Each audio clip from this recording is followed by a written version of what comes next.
അതായത് ഈ നാടകം നമ്മൾ കാണുമ്പോൾ നമ്മളെല്ലാം ശ്രദ്ധയെ ഇങ്ങനെ പിടിച്ചിരുത്തുമല്ലോ. എല്ലാവരും നിങ്ങളെല്ലാവരും നന്നായിട്ട് ചെയ്തു. ഞാൻ നിങ്ങൾക്ക് വിചാരിക്കരുത് അയ്യോ ഞാൻ ചെയ്തു, അതുകൊണ്ടല്ല. നമ്മളൊരു ചെയ്യുന്ന കാര്യം ഭംഗിയായിട്ട് ചെയ്യുക എന്നുള്ളൊരു കാര്യമുണ്ടല്ലോ. നമ്മൾ ഓരോരുത്തർക്ക് ഓരോന്ന് ഏൽപ്പിച്ചു, നല്ല നന്നായിട്ട് ചെയ്തു.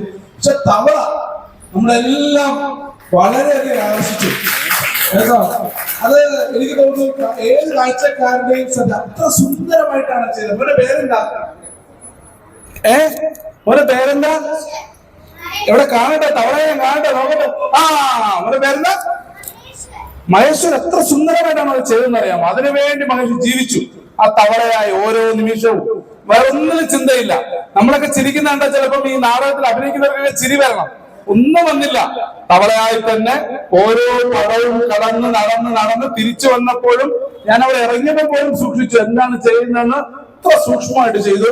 നിങ്ങളുടെ എല്ലാ പ്രതിഭയുടെ ഏറ്റവും മാസ്മരികമായ മുദ്രയാണ് അഭിനയം, അല്ലെ? പേരെന്താ? മഹേശ്വർ. കേട്ടോ, മഹേശ്വരന് അഭിനന്ദനം, പ്രത്യേക അഭിനന്ദനം കേട്ടോ. പിന്നെ നിങ്ങളെല്ലാം നല്ല കോർഡിനേഷനാണ്. നിങ്ങളുടെ അച്ഛനും അമ്മയുടെ അഭിനയിക്കുമ്പോൾ ഉണ്ടാകുന്ന ആ ഒരു എന്താ പറയാ, അതിനകത്തുള്ള സല്ലാപം, ആ സന്തോഷം, നിങ്ങളുടെ ഡാൻസുകള്, നിങ്ങളുടെ എന്താ പറയുക, ഓരോ കാര്യങ്ങളും നിങ്ങൾ ചെയ്യുന്നുള്ള സൂക്ഷ്മത, ഇതെല്ലാം എന്നെ അത്യധികം ആകർഷിച്ചു. ഇത് ഞാൻ പറഞ്ഞ കഴിഞ്ഞ പ്രാവശ്യം വന്നപ്പോ ഞാൻ സാറിന്റെ എന്തോ പറഞ്ഞെന്ന് തോന്നുന്നു, മൊബൈൽ ഫോണിനെതിരെയൊക്കെ ചെയ്യണം എന്നൊക്കെ സൂചിപ്പിച്ചെന്ന് തോന്നുന്നു. അതൊക്കെ വെച്ചിട്ടാണ് ചെയ്തതെന്നാണ് സാർ പറഞ്ഞത്. എനിക്ക് അറിയില്ല. എന്തായാലും ബ്രില്യന്റ്, എക്സലന്റ്, സിന്റിലേറ്റിംഗ്, ഫാന്റാസ്റ്റിക് കേട്ടോ. ഇതല്ലാതെ മറ്റൊന്നും എനിക്ക് പറയുവാനില്ല. നിങ്ങളെല്ലാം വലിയ നിങ്ങളുടെ എനർജിയൊക്കെ എത്ര വലുതാണെന്നാണ് എനിക്ക് വേറൊന്ന് മനസ്സിലാക്കുന്നത്. എത്ര സമയമാണ് നിങ്ങൾ എനർജി ഇങ്ങനെ പമ്പ് ചെയ്ത് വെക്കുന്നത്. ഒരേ രീതിയിൽ, ഒരേ താളത്തിൽ, ഒരേ ശബ്ദത്തിൽ, ഒരേ മികവോടുകൂടി നിങ്ങളുടെ മുഖത്തെ ചിരി, സന്തോഷം, ദുഃഖം എല്ലാം നമുക്കൊരിക്കലും വർണ്ണിക്കാനാവാത്തത്ര വിസ്മയകരമായിരുന്നു ഈ നാടകം എന്ന് പറയാൻ എനിക്ക് മറ്റൊന്ന് ആലോചിക്കേണ്ടതില്ല. ഉജ്ജ്വലമായിരിക്കുന്നു.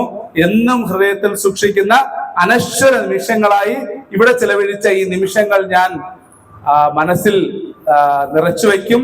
എവിടെയെങ്കിലുമൊക്കെ പോകുമ്പോ എന്റെ കൂട്ടുകാരോട് പറയാൻ, എന്റെ വീട്ടിൽ പോകുമ്പോൾ എന്റെ മക്കളോട് പറയാൻ, ഞാൻ എവിടെയെങ്കിലുമൊക്കെ കാണുന്ന മനുഷ്യരോട് പറയാൻ, ഇതാ ഇവിടെ ഒരു സ്കൂളുണ്ട്, ഇതാ ഇവിടെ ഒരു അധ്യാപകരുടെ കൂട്ടമുണ്ട്, ഇതാ ഇവിടെ മനുഷ്യരുടെ ഒരു കൂട്ടമുണ്ട്, ഇവിടെ നാട്ടുകാരുടെ ഒരു കൂട്ടമുണ്ട്.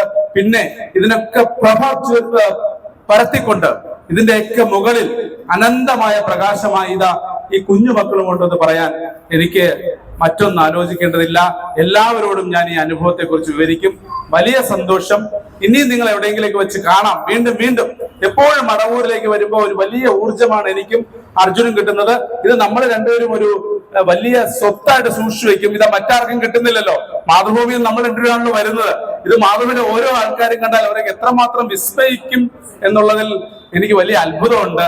അതുകൊണ്ട് ഈ നിമിഷങ്ങൾക്ക് നന്ദി. ഇത്രയും സമയം നമുക്ക് വേണ്ടി നിങ്ങൾ ഇത്രയും പേര് ഇവിടെ നിന്നു. ഓരോരുത്തർക്കും നന്ദി. നമ്മളൊക്കെ വീണ്ടും കാണാം. ഈ തവളയായും ഈ പുഴയായും ഈ വിസ്മയകരമായിട്ടുള്ള ജന്തുക്കളായും ഒക്കെ നിങ്ങൾ ജീവിക്കണം. ഇതെല്ലാം നമ്മുടെ മനസ്സായി മാറണം. ഇതിനെക്കുറിച്ചൊക്കെ പഠിക്കണം, എല്ലാം അറിയണം. നിങ്ങൾ വളർന്ന് വലിയ വലിയ വലിയ വലിയ മനുഷ്യരായി മാറട്ടെ എന്ന് ആത്മാർത്ഥമായി പ്രാർത്ഥിക്കുന്നു.